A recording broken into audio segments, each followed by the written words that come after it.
Maná, maná. Maná, maná. Maná, maná. Então, tá aqui papeando com nossas conversas de cigarro é um jeito da gente matar a saudade, né? Exatamente. É isso aí, cara. É conversa de cigarro. Você explicou bem, cara. Olá, meu nome é Hulk Janelli, sou professor universitário, design de produto, sócio criativo da Atom Studios, youtuber e podcaster. E hoje a gente tem uma conversa aqui bem legal com um cara que eu conheci na minha jornada lá no IED, Instituto Europeu de Design. E, cara, como eu sempre falo, o Instituto Europeu de Design é um lugar interessante porque eu fui conhecer muita gente da área e de várias áreas diferentes que, cara, nossa, só potencializaram mais ainda a minha experiência, a minha jornada profissional e pessoal. Esse cara, na verdade, ajudou muito na minha jornada pessoal. É o Ricardo Perucchi, para quem não sabe. Ricardo Perucchi é designer de conteúdos e experiências. Atua nos meios físicos, digitais e figitais, as mais diversas plataformas e formatos. De livros a vídeos 360 graus, de eventos a exposições, de apps a cursos, passando por criação de marcas e narrativas. É jornalista pela ECA USP, dedica-se há 25 anos às áreas de cultura, educação e comunicação. Na Garimpo de Soluções, atua em projetos de desenvolvimento econômico local pela economia criativa, a exemplo do recém-lançado Dá Gosto de Ser do Ribeira, primeiro plano regional de economia criativa do Brasil. Como curador, realizou trabalhos para a Campus Party, Bienal Internacional do Livro, Bienal do Livro de Curitiba, Semana de Design de São Paulo, ADW, Sesc, Museu da Casa Brasileira, MCB, Centro Cultural São Paulo, Flip, Festa Literária Internacional de Paraty, Flip F, Festa Literária Internacional da Praia do Forte, Centro Cultural Renato Russo, Instituto Europeu de Design, dentre outras. Foi professor convidado da PUC-SP, é idealizador e cofundador da Food Design Week e membro dos Empreendedores Compulsivos. Eu queria agradecer, cara, a sua participação aí no podcast. Valeu mesmo, viu, bicho? Pô, eu que agradeço. Máxima honra estar aqui. Toda conversa com você sempre é transformadora, meu amigo.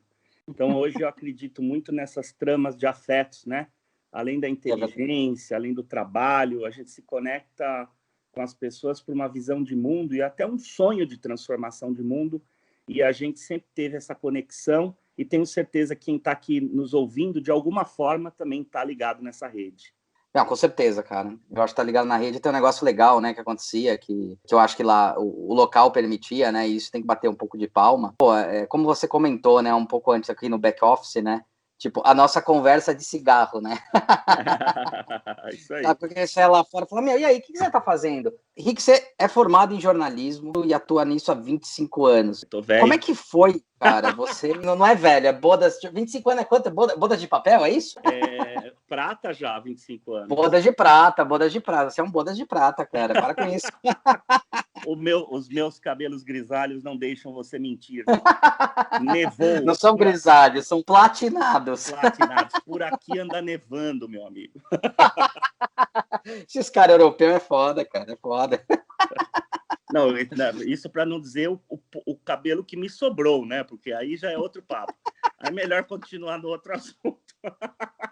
Tem uma coisa muito louca na sua jornada, né, umas coisas que a gente andou conversando, que era a sua capacidade de, pegar qualquer assunto e destrinchar ele numa verdade e numa sinceridade temática. Incrível, cara. Eu lembro muito da exposição que você participou, que você fez da Vespa. Eu achei muito louca, cara. Essa foi uma alegria grande, porque foi um convite do governo italiano e eles queriam trazer essa cultura em torno do design italiano, do Made in Italy, né? E a Vespa foi escolhida como ícone disso, como símbolo disso, né? E tinha um desafio ali, já que você falou nisso, o desafio era o seguinte, você fala em cilindradas e você é um cara que transita por tantas áreas do design, né? É um assunto muito masculino, né? Por mais que a Vespa seja um dos primeiros, se não o primeiro veículo unissex, talvez depois da bicicleta, né? A questão das cilindradas atrai um público muito masculino. Então, a gente queria fazer uma exposição mais democrática, que falasse com mais pessoas. E o caminho foi a curadoria. Então, falamos da Vespa e o cinema, a Vespa nas artes, tinha a Vespa de brinquedo para as crianças, 50 anos de publicidade, de como a mulher aparecia nas propagandas da Vespa. Então, a gente criou a história da Vespa no Brasil, que nunca tinha sido contada. Então, a gente criou uma experiência ali, além das cilindradas, das motos que estavam lá, mas para que as famílias pudessem ir, né?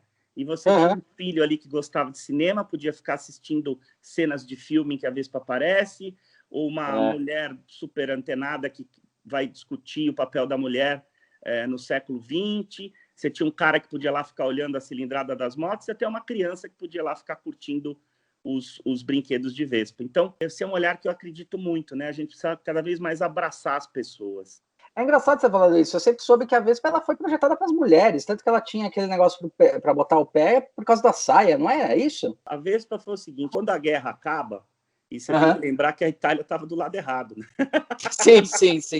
Então a guerra acaba, a Itália fica proibida de fazer qualquer tecnologia aeroespacial militar. Então você tinha uma indústria toda bélica mobilizada para a guerra, e o que você tinha? Um monte de sobra de coisas que não foram utilizadas. Pneu de avião, aço para fazer as coisas.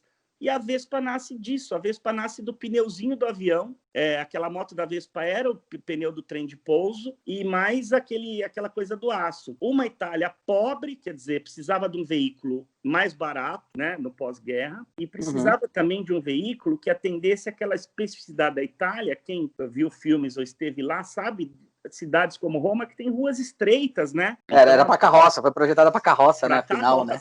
Ou para o Império Romano lá fazer cerco nos cidadãos. Verdade. Escravos. Vou botar fogo aqui. Bota fogo aqui e acaba com essa palhaçada.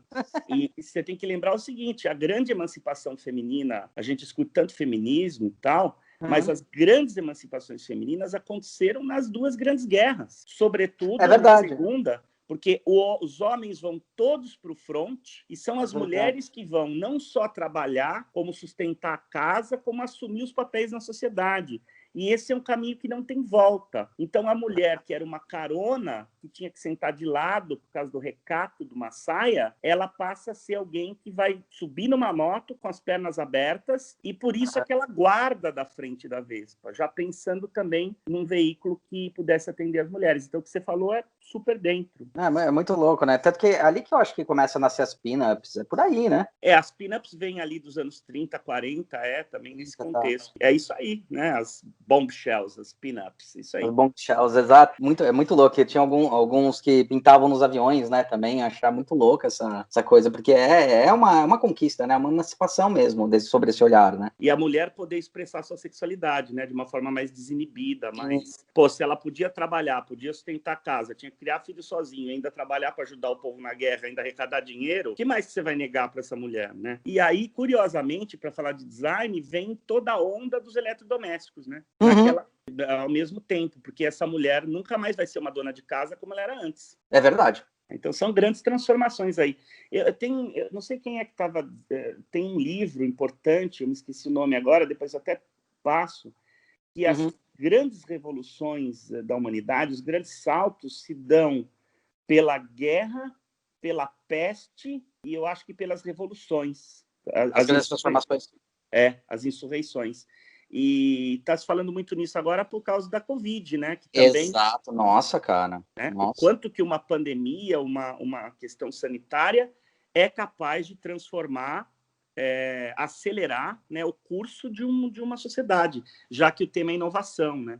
Não, isso aconteceu, eu até ia comentar, já que você puxou o assunto, eu ia até comentar isso, né? Só vídeo Covid, né?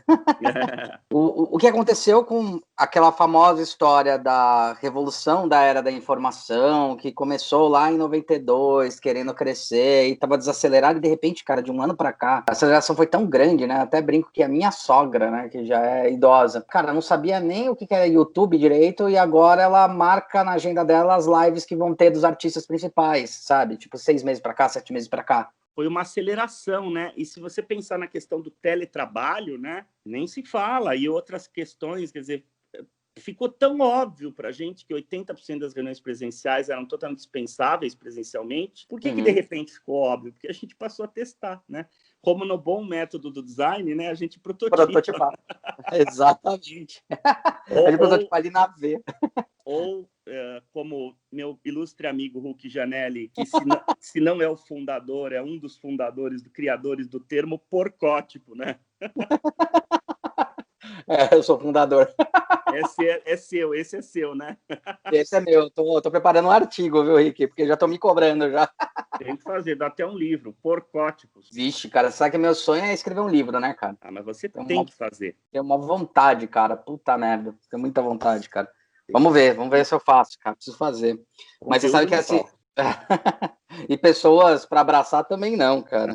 Os amigos. Os amigos, cara. Que é o mundo sem amigos, né? É um mundo solitário, cara. É o All-E, né? Até o All-E deu um jeitinho, né? No filminho dele lá. É verdade. A baratinha. A baratinha, depois ele se apaixona. Aí, é verdade. Aliás, a gente está falando de futuros distópicos, né? Agora com o All-E. Quem tem provocado isso, outro dia o Carlos Piazza, que é um amigo nosso, que é um sujeito genial, né? Acho que, não sei se o Piazza já teve aqui no podcast, mas Não, ainda não. O Piazza é sensacional, e ele deu uma provocada outro dia, ele falou assim, poxa, a gente só fica falando de futuro distópico, cadê os futuros utópicos? Cadê a utopia? Então eu acho que essa provocação do Piazza me atingiu em cheio, porque é uma época de a gente renovar e recriar e pensar talvez até novas utopias. Se a gente não voltar a sonhar e construir mundos melhores, nós vamos ficar Blade Runners aí nesse mundo que nos tomou de assalto, né? É a música do Lobão, né? Vida louca, vida breve. Deixa eu te levar antes que você me leve. Você me leve, né? Porque fato. Se você não levar a vida, se você não assumir as rédeas, cara, daqui a pouco nós estamos todos reagindo a epidemias, a inteligência artificial, a tudo. Então, eu acho que como nós somos aí human-centered, né? Nós somos humanistas, e no sentido mais amplo desse termo, o ser humano precisa reassumir o protagonismo do que o torna profundamente humano, né? É interessante você estar falando, eu vi... isso aí faz um tempo, mas achei incrível. Era um historiador, eu acho que foi inclusive no Nerdcast, cara, que é um lugar de nerd que eu acompanho e tem algumas coisas muito legais. Tem o Tucano, que é um historiador. Eu acho que ele estava comentando num desses faz muito tempo. Qual que é o problema, né? Ele estava falando que as pessoas estavam gerando muito esses futuros distópicos e, na verdade, isso é ruim, porque, na verdade, o futuro ele é uma projeção do que você está fazendo no presente. E quanto mais você traz para essa negatividade, a sua projeção e o que você gera de expectativa e até de resultados, vai ficar dentro daquele seu inconsciente coletivo, sabe? Então, é importante... eu achei muito legal que falou, é importante a gente parar de fazer isso, porque se pensar em cada era, a gente pode falar de um mundo distópico, mas por que não falar de um mundo um pouco melhor? As coisas melhores que podem vir, porque aí eu batalho para que aquilo aconteça. Porque a probabilidade de acontecer coisas ruins e coisas boas é praticamente a mesma. Só que se você ficar olhando só as coisas ruins, você acaba construindo essa jornada de sofrimento, né? Interessante isso. Eu acho que é legal isso que você fala, porque de alguma forma a gente sonha coletivamente realidades que a gente constrói, né? Tem um inconsciente coletivo, talvez, dos futuros que a gente projeta. Nós projetamos tanto uma sociedade tecnológica, informatizada e tal, ela chegou, né? É aquela frase de autoajuda famosa, né? Cuidado com o que você deseja, porque acontece. É porque acontece, exatamente. Eu acho que esse é o ponto, né? Ele chegou. Eu fiquei aqui pensando. Futuro virou um termo meio maluco, né? Porque como a gente falava nessas discussões lá no IED, é um futuro presente, né? Que o futuro está todo aqui já. Ele já está todo embrionário. As ovas, né? Os embriões desse futuro já estão todos chocando, estão todos sendo gestados. Então, não é que a gente tem um futuro adiante que a gente não tem a menor ideia. Claro que a gente está num momento perdido da história da humanidade, um momento de transição. Está todo mundo desesperado, sem saber para onde o vento bate. Mas se você olhar bem, você vai ver que as sementes desse futuro já estão todas aí, né? Será que as pessoas... Isso é uma pergunta até que eu acho legal, assim... Será que as pessoas elas estão desesperadas porque não sabem o que fazer, ou elas não estão aceitando o que tem que ser feito? Porque estou falando até isso em relação a, por exemplo, tem que ficar em casa e se vira, entendeu? Tipo, é isso, a nova regra, o Caio Vação colocou muito bem, a gente mudou uma regrinha do jogo, né? Que é tipo, só ficar em casa, o resto você pode continuar fazendo. E as pessoas entram em desespero. Será que não é uma questão da mudança do status quo e as pessoas aceitarem essa mudança? Será que não é um pouco disso, dessa questão da segurança? Todo mundo quer ter segurança, mas ao mesmo tempo quer inovar e quer falar que é para frentex, mas no fundo não consegue dar um passo para frente? Será que não é um pouco um discurso hipócrita nesse sentido? Eu acho, o que eu penso sobre isso explica várias coisas que a gente está conversando. Minha visão tenta explicar isso. Eu acho que nós estamos vivendo um contemporâneo que é muito complexo. E a complexidade, ela assusta. É difícil trabalhar com a complexidade porque ela aumenta o número de variáveis e ela exige um nível de abstração muito alto para compreender a realidade. Então, a reação normal do ser humano tem sido uma guinada conservadora, de um lado, e uma guinada social, que se chama de progressista, de outro. Né? Você vê essa polarização que está, de alguma forma, acontecendo no mundo inteiro. Então, parece que os eleitores, os cidadãos, está todo mundo pedindo alguém que traga certezas a eles. Os messias lá, que todo mundo fala. O Messias. Que simplifique realidades. Então, que diga, isso é bom, isso é mal. Isso é culpa dos chineses, ou isso é aquilo. As pessoas estão ávidas por verdades simples. Então, elas estão abraçando simplificações ou mentiras com muito entusiasmo, porque isso dá conforto. E aí vem aquela coisa que você coloca, que eu acho que é justamente a obsolescência. Está todo mundo diante da velocidade da transformação tecnológica e também de matriz econômica, sobretudo, com essa economia 4.0, com as novas economias e a indústria 4.0, uma economia de serviços, né? Tudo isso está acontecendo muito rápido. É muito, muito natural que as pessoas se sintam obsoletas, tenham medo de perder o bonde. Você vê como as pessoas não estão acompanhando. Foram forçadas agora, foi muito bom. Mas existe um temor da juventude, existe um temor de ficar velho, existe um temor de ficar improdutível, inútil numa sociedade que está se automatizando e substituindo gente por tecnologia.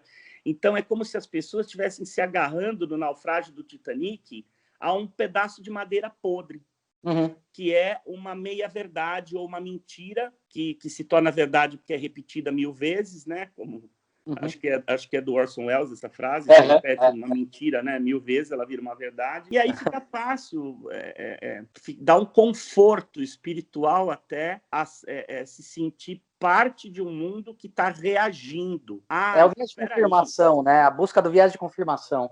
Isso tudo é esquerda, isso tudo é o complô dos comunistas, isso tudo é a China dominando o mundo, isso tudo é a maçonaria que se juntou com os escoteiros para invadir a Disney, entendeu? Então, esses discursos são desse nível de absurdo que a gente tem ouvido, não tem nenhuma comprovação. A Terra é plana, né? Então, cuidado ali com a beiradinha. Alguém pode fazer uma grade aqui nessa terra plana, pelo amor de Deus, e faz um mirante. Que é pra eu não Ou dá comida pra tartaruga, cara. Dá comida pra tartaruga, senão elas derrubam a terra, hein? Aí põe todos gordos no meio, que é para não ter perigo. É verdade, é verdade. Pô, fudeu, meu. Os Estados Unidos tá no meio ou tá na ponta? Fudeu. Vai que tomba, né? Não tem uma teoria científica que, assim, se todos os chineses, ao mesmo tempo, no país deles, pulassem de 1 metro de altura, ia causar um maremoto, um terremoto em São Francisco. Não fala isso no ar que os caras vão ficar preocupados, bicho. Cara, é muito engraçado isso. Não, e assim, o humor vem pelo absurdo, e é o absurdo mesmo.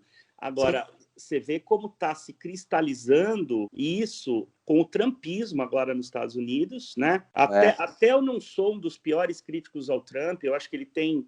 a figura do Trump, ela é vista de uma forma muito caricata, eu acho que tem raízes mais profundas isso, e mesmo o projeto que ele tem, se é que há um projeto, né? Ele tem justificativas. Mas também o trumpismo corre o risco de virar maior do que o Partido Republicano nos Estados Unidos. Aqui no Brasil, o bolsonarismo e o petismo como dois lados, talvez, de uma mesma moeda, né? Então, a gente tem, de fato, não quero entrar em juízo político, estou falando de fenômenos, estão aí, né? Cada um dança com o cadáver que gosta, entendeu?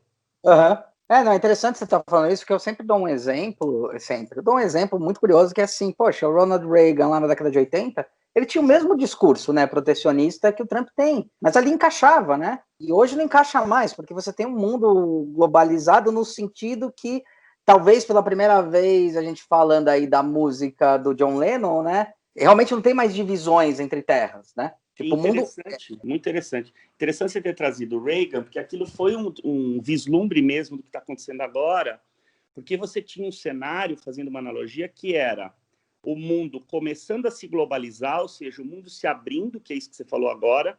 Então, isso causou os mercados estavam ficando muito assustados, né? Era um novo capitalismo mais financeiro que estava se impondo. As fábricas, se não ali naquele momento, mas acho que já naquele momento, começam a ir para outros países, né? Para a Ásia.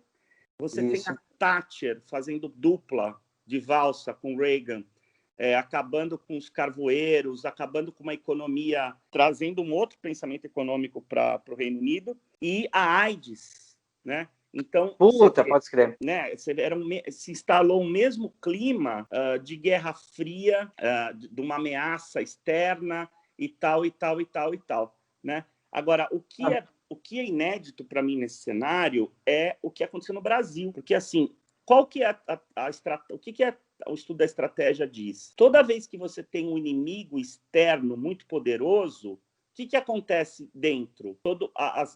Você tem trégua, que todo mundo se junta para enfrentar um inimigo externo maior. Que aí a noção de território, a noção de pertencimento, ela se impõe diante da ameaça externa. No Brasil, diante da Covid, diante de todas essas... Aconteceu o contrário, nossa sociedade se fragmentou mais ainda, em vez de buscar um consenso. Quer dizer, isso para mim é difícil. Está muito no calor do momento para entender o que está acontecendo, entendeu? É engraçado, uma vez, não sei se você conhece, lembra do Raoni? Estava dando um curso junto e ele deu uma palestra mostrando qual que era esse problema que às vezes o Brasil tinha, né? Que era uma questão de ele não ter uma pátria-mãe, ele não ter uma mãe, porque é um povo que veio de uma colonização, de um estupro, e você não tinha mãe, não tinha lugar de pertencimento, e foi um povo que foi construído através de outros povos. Então, essa perda de não entender qual que é a coisa mãe, sempre tem essa busca dessa história do Messias, do outro lugar, da outra questão, para tentar, tipo, suprir essa falta. Achei muito interessante. Um nível de carência quase psicológico, igual uma criança pode ter com a falta da mãe, só que para uma nação, para uma nação, como entendimento nacional. Achei muito louco isso. E se você olhar para a história política brasileira, é até na busca de um Dom Sebastião, de um pai do povo, né? Exato. De um Messias. Né? É louco mesmo. Acho que são entendimentos que a gente vai levar ainda um tempo para processar. Né? Mas você não acha que dentro disso, o fato das coisas estarem aceleradas, ser um mundo globalizado, um mundo acelerado, as pessoas, elas talvez não estejam perdidas mesmo em relação a não entender o seu local ou entender o que realmente tem que fazer? Eu acho que as pessoas estão completamente perdidas em sua maioria, mas eu acho que a gente precisa se libertar, e eu venho falando isso há muitos anos, dessa lógica dual opositiva, que é feio, bonito, preto e branco, alto e baixo. Né? Se você olhar, só existe luz se existe sombra. Então, uma coisa contém a outra, não é que elas são opostas. Então, com isso eu quero dizer o seguinte, ao mesmo tempo que você tem uma superaceleração tecnológica, você tem um renascimento das manualidades, de tudo aquilo que é artesanal. Né? Animal. Você está no centro disso, lidando com a cultura maker, né, Hulk? Isso. Você está vendo isso acontecer. Sim. Então, o retorno do Arts and Crafts, de certa forma, o retorno das empresas não agora multi, mas as empresas divididas em vários setores. A Disney, eu sempre dou exemplo da Disney, que ela percebeu que não vai vender Mickey para 7 bilhões de pessoas, mas ela pode fragmentar essas fatias e vender um pedacinho para cada um de várias significâncias, né? Por isso que compra Star Wars, compra Marvel, tem Mickey, ele percebeu isso, né? É esse retorno, né? E o local, né? O florescimento dos negócios locais. Então, eu acho assim, nesse momento da minha carreira, eu tenho direcionado muito tudo que eu estou fazendo para duas questões. Uma é entender o Brasil profundo, dentro do Brasil, né? Brasil adentro, pensando em novas brasilidades, que é aquilo que você estava provocando da ausência de uma identidade, de um Estado-nação e tal. O Brasil é uma invenção dos sociólogos dos anos 30 e 40. Puta, é verdade. Foi bem urdida. O Vargas, na Rádio Nacional, espalhou esse ideário carioca até no Brasil, do samba e tal. Eu acho que tanto tempo depois é a hora da gente começar a rever e refundar a brasilidade, a identidade nacional. Não podemos viver de Carmen Miranda, Banana, Bossa Nova entendeu? Não que eu não ame profundamente essas coisas, mas elas são substrato de uma cultura que precisa continuar brotando e nascendo, para o Brasil não virar... Ela fez sentido naquele momento histórico, estamos em outro e a gente tem que criar novas simbologias, né? Entender o pertencimento que a gente está hoje, né? Senão o Brasil vira um exotismo para si mesmo. Ele já é um exotismo para o gringo, agora ele virá um exotismo, uma macumba para turista, como dizia Oswald de Andrade. Agora, ele não pode virar um exotismo para si mesmo. Então, o que significa ser brasileiro hoje, né? O que significa ser caipira hoje, ser caiçara? O que cada região do Brasil se conflui, o que nos junta de norte a sul, quais são as singularidades de cada região, de cada território, porque elas não têm que ser eliminadas, elas têm que ser abraçadas, né, como um grande caldo de cultura, uma geleia geral, para usar o termo do Gil, né, do Gilberto Gil. Então, acho que essa é uma questão que eu tenho dedicado à minha carreira, buscar essas brasilidades. Então, estou fazendo isso agora com alguns projetos no Pará, em Minas, em outros lugares. E a outra questão é o desenvolvimento local por meio da economia criativa. Perfeito. Né? Eu acredito muito que a gente precisa ter lógicas mais estratégicas de desenvolvimento local e regional, e que a economia criativa, ou se não a economia criativa, pelo menos a criatividade aplicada às nossas atividades, é uma chave de resposta de transformação para a gente tirar as coisas da esfera da commodity. Né? Perfeito. Então, tem sido a minha busca agora, digamos, nesse momento, e aprendendo muito, né? Eu também tenho medo de ficar obsoleto, como todo mundo, né? Sim. A gente, né? Eu sou um dinossauro, tenho consciência disso. Mas é bom ser um dinossauro, e a gente vê, às vezes, nos projetos que você também, a gente trabalha muito em grupos criativos, de forma colaborativa, juntando especialidade, né? Você vai desenvolver projetos que você tem engenheiro a bordo, você tem o cara da ergonomia, você tem o cara do marketing, você tem o cara das finanças, você trabalha assim também, com essas inteligências múltiplas em torno de um mesmo projeto. Às vezes o que a gente tem é o objetivo, não é nem a solução, né, Huck? Porque a solução vai surgir, né? Exato. Não é só uma, né? Não é só uma. É uma resposta para um potencial que você enxerga naquele local ou naquelas pessoas, né? Então, eu acho que a grande mudança aí na gestão como um todo da inovação é que aquele modelo do decisor, do tomador de decisão, em que o cara decide a solução e manda fazer, esse é o pior modelo para o enfrentamento do mundo atual. Então, ele morreu. A gente às vezes não sabe, você pode falar melhor do que eu disse, às vezes não sabe nem qual é o problema. Sim. Né? Porque você acha que o problema é quando você vai investigar, você descobre que aquilo é só efeito colateral do problema que é subjacente, que é maior. Então, eu acho que o bom gestor da inovação hoje, ele trabalha com ideias não é meta, é de objetivos comuns, né? Então, o que nós queremos para a Disney, né? Você falou agora, nós queremos atingir novos públicos, nosso público está envelhecendo. Como a gente vai fazer isso? Aí é que começa o trabalho, né? Não pode ser assim, compra o desenho tal para a gente ter os moleques com a gente. De repente não é o melhor investimento, de repente aquele desenho tal já está em fade out, já está perdendo preferência. Então eu acho que a gente tem esse desafio grande de entender que a gente precisa traçar objetivos, e objetivos têm como premissa um propósito compartilhado. Esse papo de propósito, ele está cansando, porque ele virou como sustentabilidade, está desgastado. Mas igual a inovação, isso aí. Igual a inovação, mas propósito é muito simples, é o porquê das coisas, né?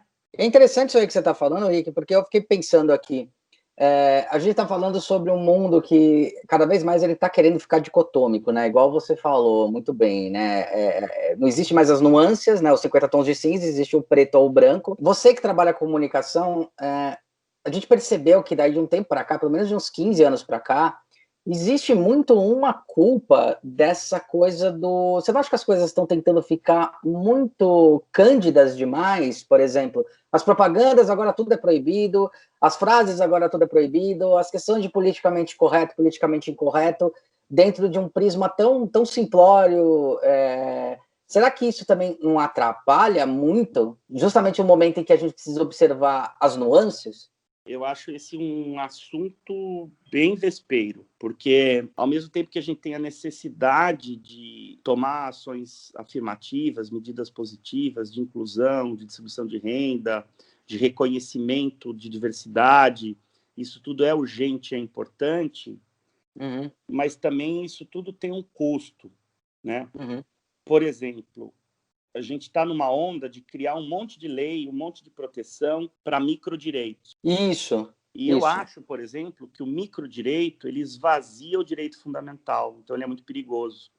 Então, Sim. se eu tenho uma cláusula no direito fundamental, na Declaração de Direitos Fundamentais, que diz assim, a vida é sagrada, não se deve tolher, acabar, eliminar nenhuma vida. Isso não é aceitável, né? Uhum. A nossa humanidade não permite que você ceife nenhuma vida, né?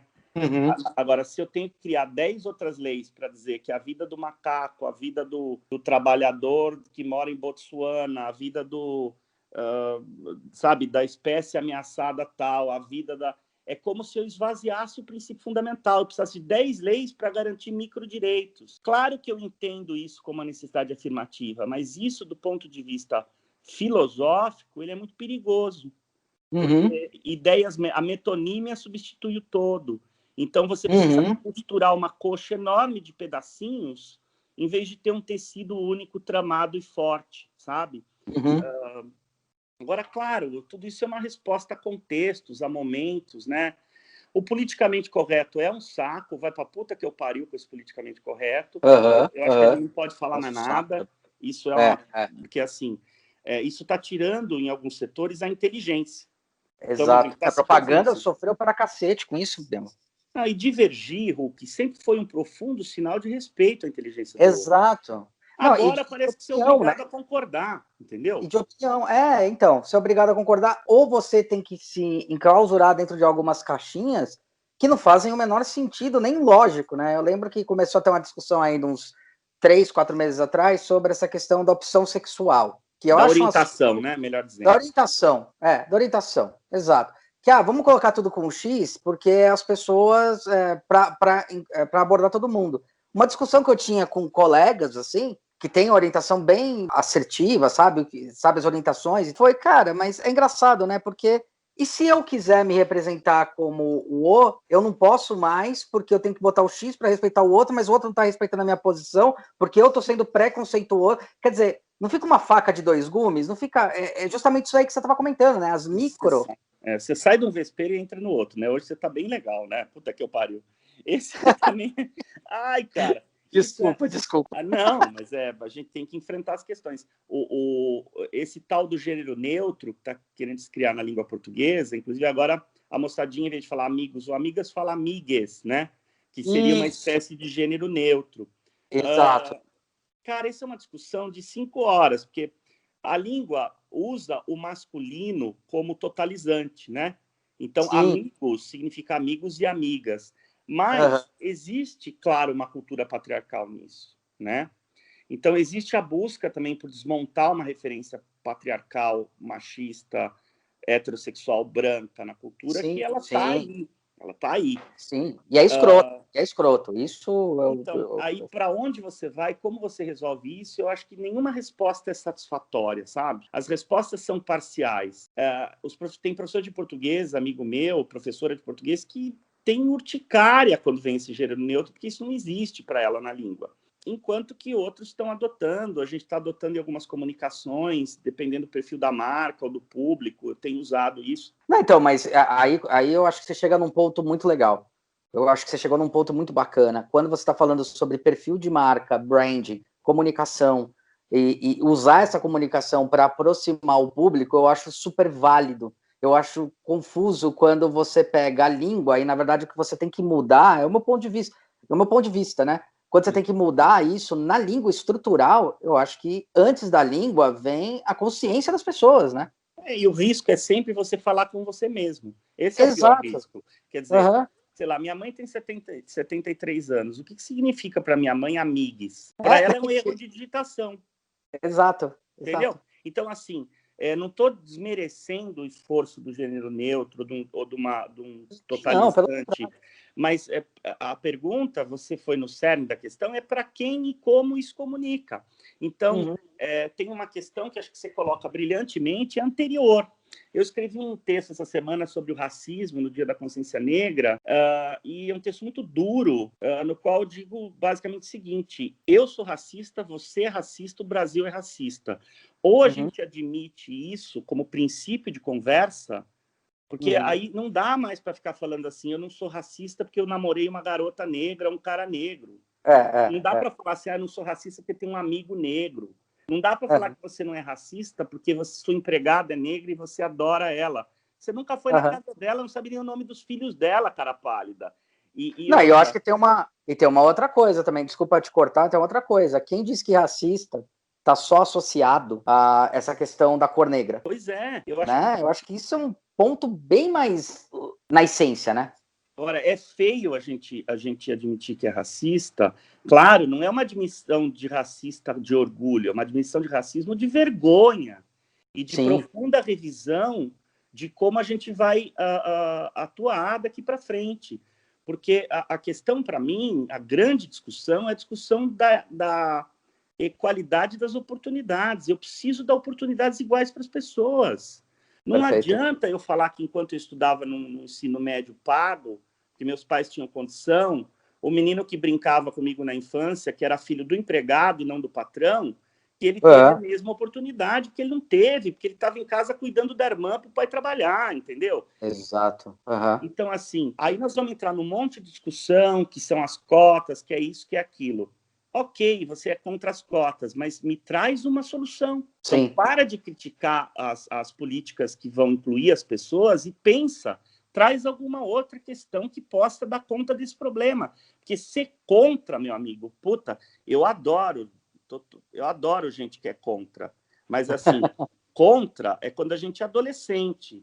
O Chico Anísio tinha um personagem chamado Jovem. O Jovem... ele era uma abreviação de Juscelino Venceslau. Não é que ele era jovem, ele era um cara, sei lá, de 40, 50 anos que morava com os pais. Aí ele tinha umas frases ótimas, uma delas eu não esqueço, ela falava assim, jovem não gosta de conseguir, jovem gosta de tentar.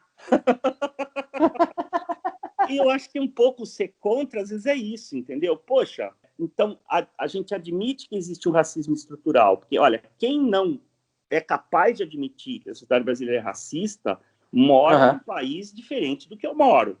Então, aí nós temos um problema de percepção de realidade. E, para ser muito honesto, eu não sei se eu quero morar no país que essa pessoa mora, sabe? Concordo. Num país em que você mede peso de quilombola por arroba. Exato. Sabe? Eu acho que isso aí já ultrapassa a minha questão ética pessoal. Eu não consigo, com todos os meus defeitos, minhas incongruências, minhas incoerências, eu não consigo ficar bem com um negócio desse, entendeu?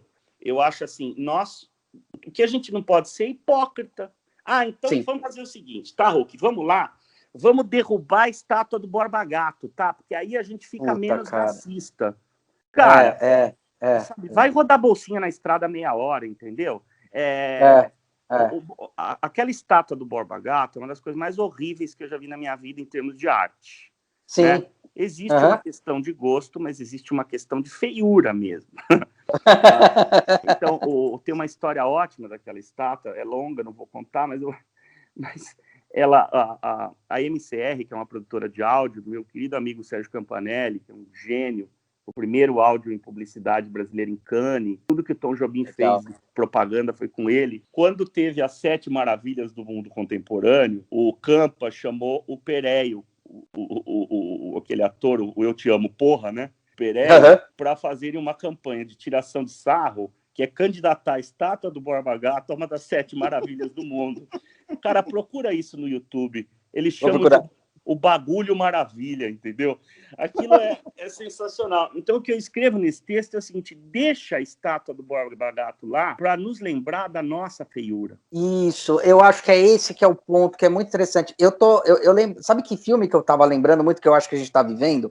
E só para lembrar não posso deixar de emendar isso, para lembrar da nossa feiura em relação ao racismo. O paulistano vai continuar enaltecendo o bandeirante. Porque nós somos bandeirantes mesmo, nós somos crotos, nojentos. O paulista é isso, entendeu? Com todos os seus méritos, mas ele é também o caipira, dolente, doce, maravilhoso. Nós somos muitas coisas. O Mário de Andrade dizia, eu sou 300, 350. O que não dá é para construir uma democracia identitária que acha que você constrói a identidade de pessoas como você constrói de marcas. Pessoas são complexas, têm camadas, têm faces. Até as marcas têm, quem dirá um ser humano. Então, deixa o Borba Gato lá. Desculpa te interromper, meu amigo, só não podia deixar de falar isso, senão ia parecer que eu estava ignorando a questão do racismo. Não, eu achei que foi muito claro, por isso que eu até ia completar, quando eu estava falando, eu ia completar isso daí que você estava falando, que eu às vezes me sinto num mundo em que aparece naquele filme Obrigado por Fumar, que o prefeito da Virgínia, ele fica puto com a história, daí ele começa a mudar a história dos cartazes, e é muito engraçado, porque ele pega os cartazes de filmes famosos em que tinha gente fumando cigarro e troca por pirulito, por umas coisas assim. Eu falo, cara, eu tô me sentindo nesse mundo, sabe, de certa forma. É assim, eu acho que você colocou um negócio muito importante. Existe a história ela tem que ser respeitada, ela tem que ser entendida para poder ser, sim, subvertida, melhorada e antenada. Meu medo eu ainda tenho a lembrança da história de como era. Será que meus filhos vão ter essa lembrança com tanta coisa sendo escondidas, colocando-se pirulito na boca de pessoas que fumavam? Será que a gente não está criando um mundo muito, muito infantilizado nesse sentido? Eu acho que você vai no ponto. Eu penso exatamente isso. Apagar a história não vai resolver os problemas que ela causou, né? O que a gente precisa é criticamente entender a história. E eu queria fazer uma provocação, nós estamos entrando numa onda, e as artes estão entrando nessa onda também, que é uma onda que eu acho que não é uma boa onda. Nós estamos criando juízos críticos prontos, críticas empacotadas e entregando enlatadas. Então, nós estamos fazendo propaganda ideológica com pensamento crítico. E o pensamento crítico não se presta a isso. O pensamento crítico se presta a você levar as pessoas, convidar, melhor dizendo, as pessoas a pensarem juntas e a desafiarem questões pré-estabelecidas, cristalizadas, que não são verdadeiras, ou que são parciais, ou que precisam ser aprofundadas. Então, não dá para a gente... As artes estão assim hoje, sabe? Tem artista que chega com uma crítica tão pronta da sociedade, e eu acho que é direito dele, é o discurso dele, mas eu acho que nós estamos subestimando a inteligência das pessoas. E aí estamos ajudando a construir um mundo em que as pessoas são todas espectadores, em que a única cultura que importa é a cultura do entretenimento, porque até a crítica à realidade está virando entretenimento. É engraçado porque você estava comentando isso, eu lembrei quando eu li no livro do Alvin Toffler, do Toffler, né? Terceira Onda, né? Que é sobre as revoluções que vão vir. O cara na década de 80, que ele escreve o livro e tal, ele comenta que a nossa geração, né? A geração que, para quem ele estava escrevendo ali o livro, em 80, não tinha vivido o consumo de massa. Porque o consumo de massa em si é aquele consumo que, olha, eu tenho uma saia tricotada dessa forma, se você não usar, você tá fora. E, na verdade, isso já foi sendo quebrado lá no final da década de 50, depois veio o movimento hippie, então a gente já não estava vivendo numa sociedade, quando falava, é uma cultura de massa, já não é. É uma cultura que está se transformando, já existe fanzine, já existe muita coisa que já não é de massa massificada. É engraçado você estar comentando isso, porque eu acho que a gente está fazendo um pêndulo de retorno. Parece que a gente está querendo retornar para aquela coisa de massa. O mainstream. É muito interessante isso que você coloca. Dá pano pra manga. Eu estava refletindo sobre isso, porque é interessante isso daí que você está falando, porque a gente não está falando sobre a crítica, mas não é nenhuma questão do politicamente correto, mas estou pensando justamente na questão de como a gente vai preparar essas pessoas, né? A sociedade hoje, pela primeira vez na história, ela tem aquilo tudo que ela sempre almejou, desejou, que é voz. A internet permitiu que qualquer um de nós possamos ir e termos voz para fazer as coisas. E é engraçado porque no momento em que tem, a gente não sabe usar e fica tentando cortar aquilo que mais brigamos durante séculos, né, de existência. É interessante. É a ágora grega, em que poucos tinham direito de falar, porque eram as aristocratas, os donos, os proprietários, né? Mas a internet, ela tem isso, mas ela tem outro lado, que é o seguinte, é uma liberdade falsa, porque você deixa todo mundo falar ao mesmo tempo, é como se ninguém estivesse falando. Você só ouve o barulho, né? Só ouve o barulho. Você só ouve o barulho. Exato. Então, eu acho que tem uma exclusão discursiva que mesmo a tecnologia perpetua. Mas acho que é uma busca. Nós estamos refletindo, fazendo esse canal, esse espaço. é um lugar, né, um momento, um espaço, digamos, que você criou para conversar com as pessoas, para trazer pessoas, ouvir, falar, pensar. E como você fala, não é mais massificado, quer dizer, tem muitos podcasts muito bons que têm as suas audiências. E eu acho que essa é mesmo a característica daqui para agora. Da mesma forma que você tem a horta local que abastece ali, você vai ter conteúdos mais fragmentados, mais fatiados. E, como tudo se contém, as grandes corporações, claro, continuam a se conglomerar. Então, você convive num mundo que é híbrido mesmo, né? De grandes, né, potências e de pequenas intervenções. Enfim, acho que é interessante mesmo. E aí é verdade, acho que não sei se a gente teve na história da humanidade uma configuração assim. Que Não, você desse tinha... jeito não. Acho que não, acho que é tudo muito novo. Poxa, É novo. Deixa eu Talvez pensar seja... aqui. Não, talvez seja novo, seja assustador, é isso que assusta, porque a gente não sabe direito para onde vai pela primeira vez, né? Tipo, o modernismo, se fez alguma coisa positiva, foi falar, esse é o caminho, siga-o, né?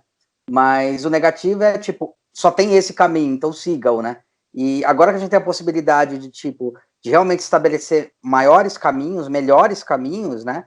Ou estabelecer que existem vários caminhos, né? Ou como a gente costuma, aquele ditado antigo, né? Todos os caminhos levam a Roma, ou seja, a gente não está discutindo qual é o melhor caminho, mas a gente está discutindo que são caminhos relevantes, né? E que tem que ser considerados. Exatamente. Eu acho que você me deixou pensativo. Desculpa. Não, isso é ótimo. Isso é ótimo. Eu perdi o fio aqui por um momento, porque eu comecei a entrar nas questões que você estava falando e a pensar e tal. Enfim, devolvo a bola. Muito boa, Rick, muito boa. Esse não, é engraçado. Foi esse, a bola caiu assim, pá, ponto. Mas eu acho que dentro desse discurso tem um negócio interessante que você trabalha bastante, que você comentou lá no começo, que a questão é para isso que se propõe a economia criativa, né? Pensar global e agir local, né? E se você pensar, era isso que eu estava pensando e acabei mergulhando no pensamento, mas o século XX ele está agonizando, ele não acabou ainda, né? Então você tem ainda um século XX que está agonizando, está na UTI, está em coma. As últimas grandes manifestações do século XX estão aí aos poucos perdendo força, perdendo vida.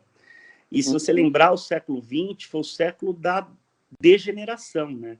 No sentido em que, estou falando das artes, no sentido em que todos os gêneros, as formas pré-estabelecidas, estou falando isso que você falou do modernismo, foram sendo desconstruídas, foram sendo, né, os suportes, as linguagens, tudo isso foi sendo desmontado, desconstruído. Então você teve um longo século de construção do ponto de vista de infraestrutura, de economia, de indústria, e o longo século de desconstrução, né, do ponto de vista do pensamento, do ponto de vista da estética e tal. E o século XXI, o que vai ser, né? Eu acho que nós não sabemos. A gente só vai saber depois que passar pela história, mas enquanto a gente tá nela, é difícil de enxergar É difícil de você enxergar o elefante só vendo a tromba, né? Aquela história. Você tem que afastar um pouco, às vezes. Mas eu acho que tem um convite aí. E esse convite, para mim, passa por aquilo que a gente falou lá atrás, da questão da humanização ou reumanização das coisas, né? Qual o papel do homem, do ser humano, da mulher, né? Nessa sociedade nova, né? Como é que a gente pode permitir que uma parcela tão grande da população viva ainda 2, 3 séculos atrás? Né? Você tem aí, sei lá, pelo menos 2 bilhões de pessoas no planeta que não chegaram nem no século XX, quanto menos no XXI, né? Exato. Não tem água, não tem esgoto, não tem comida, não tem... Então, nós produzimos profundas diferenças, profundas desigualdades, e isso está na conta. Abismos, isso está na conta, isso é um passivo que não foi resolvido. Então, a gente vai ter que entrar o século XXI pensando nisso, pensando numa tecnologia disruptiva, pensando numa mudança total hegemônica. E isso não sou eu que falo, o Lauro Andrade, que fundou o DW, que era da Anfacer, o Lauro teve uma experiência na Singularity School, né, ali no Vale do Silício. O Lauro falou assim, olha, Rick, uma coisa me marcou muito. Na Singularity, os americanos, numa das lectures, né, numa das conferências, das palestras que eu tive lá, disseram o seguinte, das 10 tecnologias disruptivas que vão moldar o próximo século, os chineses dominam 8. E quando domina, leia-se, dominam às vezes por léguas de distância à frente. Uhum. Então, esse mundo americanófilo que a gente conhece, né, esse mundo que gravita em torno dos Estados Unidos, e aí não tem como não falar de geopolítica quando você tem uma China que comprou infraestrutura no mundo inteiro. No Brasil, eles possuem a maior rede de transmissão de 800 kV de energia do mundo, que liga o Pará ao Rio de Janeiro. São mais de 2.500 quilômetros de transmissão de energia, com uma estação numa ponta e outra na outra, que faz o caminho de ida e de volta. Então, assim, eles compraram portos, eles compraram títulos do Tesouro Americano. Se eles quiserem hoje executar os títulos, eles quebram a economia americana. Eles estão desdolarizando transações econômicas e estão atrelando a moeda deles e tal. Então, virá também nesse novo século, nessa provocação que a gente está se colocando, não de futurólogos, mas de pessoas conectadas com o nosso tempo, que trabalham com cenários, com estratégia, você também, né? A gente trabalha com cenário, com estratégia, com projeção.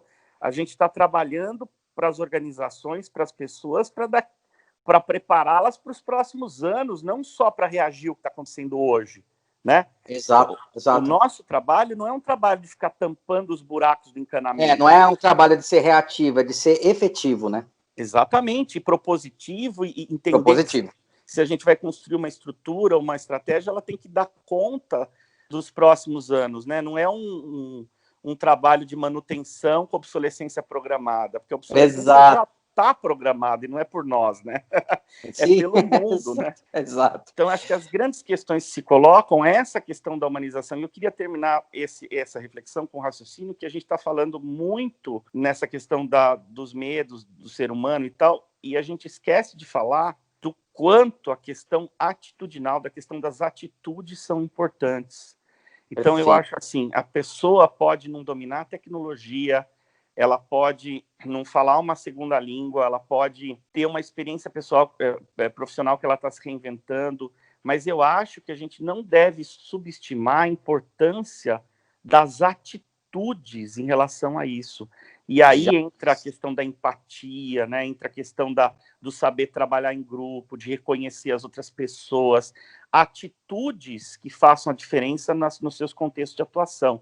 Eu diria para você que eu acho que a inteligência emocional e as atitudes assertivas, positivas, propositivas, talvez elas sejam mais importantes do que os domínios técnicos nesse momento.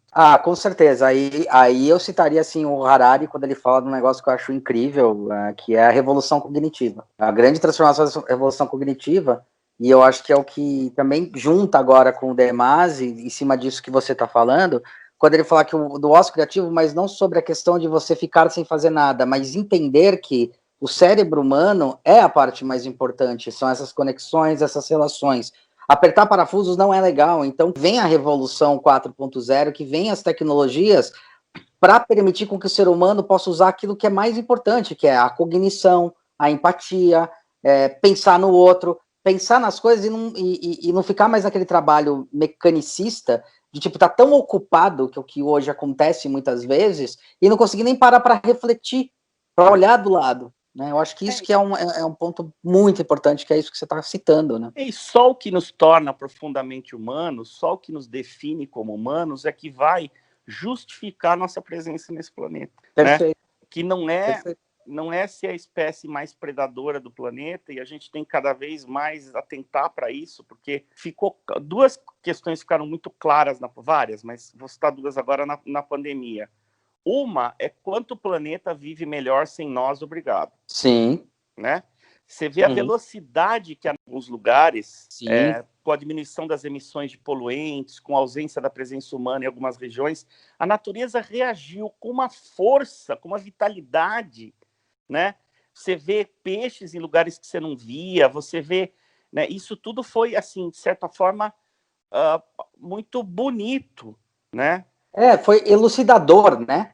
Foi elucidador no sentido que, uma vez eu ouvi um professor meu na equipe, que fez eu repensar sobre a questão da ecologia. Ele falou, cara, a Terra que se foda. Aí a gente assustou, né? O Antônio Carlos, cara brilhante, né? Aí a gente assustou, era todo adolescente, como assim, você falando? Ele falou, cara, a Terra já foi destruída e retornou várias vezes. O que a gente tem que entender no momento ecologia é que a gente faz parte de um ecossistema. Enquanto a gente tiver a parte do ecossistema, nunca vai se resolver. A gente faz parte do ecossistema. Então, o mais preocupante, a Terra, se a gente devastar ela vai se recuperar. A gente não vai ter capacidade para fazer isso. Então, tem que entender que ecologia é a gente fazer parte do ecossistema e ser do sistema. E quando a gente entender isso, talvez a gente realmente comece a fazer um mundo ecologicamente mais adequado. E para resgatar um clichê definidor, né? Eco é casa em grego, né? Então, é a casa, né? Nós estamos contidos nisso aqui. E a outra questão que me chamou muita atenção na pandemia, e isso foi um fator que causou desespero e atitudes que foram até cômicas para mim, é o quanto a grande maioria das ocupações e da vida de trabalho, do que nós fazemos, se mostrou inútil, essencial, inútil, irrelevante. Então, muita gente ficou em casa. Se aquilo parasse de existir, se aquele trabalho parasse de existir, o mundo ia continuar muito bem, obrigado. E isso, na área de empreendedorismo, eu vi o desespero das pessoas tentando justificar a sua importância, tentando justificar por que a produtividade, não sei o que, é importante e tal. Eu acho que a vida deu uma banana para todo mundo, e quem foi essencial foi a moça da limpeza, o cara que recolhe o lixo, a enfermeira que espeta a agulha, o motorista da ambulância, entendeu? Então, foi um grande soco na cara de todo mundo, porque uma sociedade que era invisível quase, ela é invisível porque ela funciona... A economia invisível, a famosa economia invisível do De Masi? Não é? Ela só é visível quando ela não funciona, né? Porque você não nota que não tem o lixeiro, a não ser o dia que ele não passa, né? Então, de Itália, né? Lembra? Totalmente. O correio e tal, tudo isso. Então, isso foi um grande tapa na cara, e esse é o maior convite para se repensar. Quer dizer, o cara pálido, o que justifica, além de comer e defecar, né, o que justifica a sua existência, a sua passagem nesse planeta? Para o que serve a sua mísera existência, ínfima existência?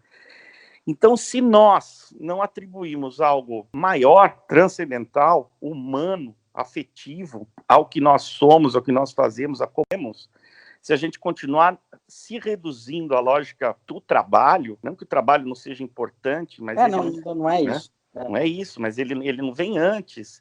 O trabalho é uma decorrência daquilo que nós fazemos. Ele não pode ser só um meio de vida. Então, eu acho que esse foi o grande soco na cara da pandemia. E ninguém gosta de falar disso, porque exige olhar para um espelho que já está trincado. Muito bom. Queria agradecer. Queria saber se você quer deixar algum recado, falar alguma coisa, finalizar. Eu queria agradecer, pedir desculpa pelas bolas perdidas. Aí eu estava olhando para o sol e levei uns pontos na quadra. E porque você é como todo sujeito muito interessante, você alterna esse papel, né? Eu não estou aqui sendo entrevistado, eu estou batendo um papo com um amigo. E como em toda conversa de amigo, a gente fala: caramba, isso que você está falando. E fica pensando. Então é isso, muito obrigado.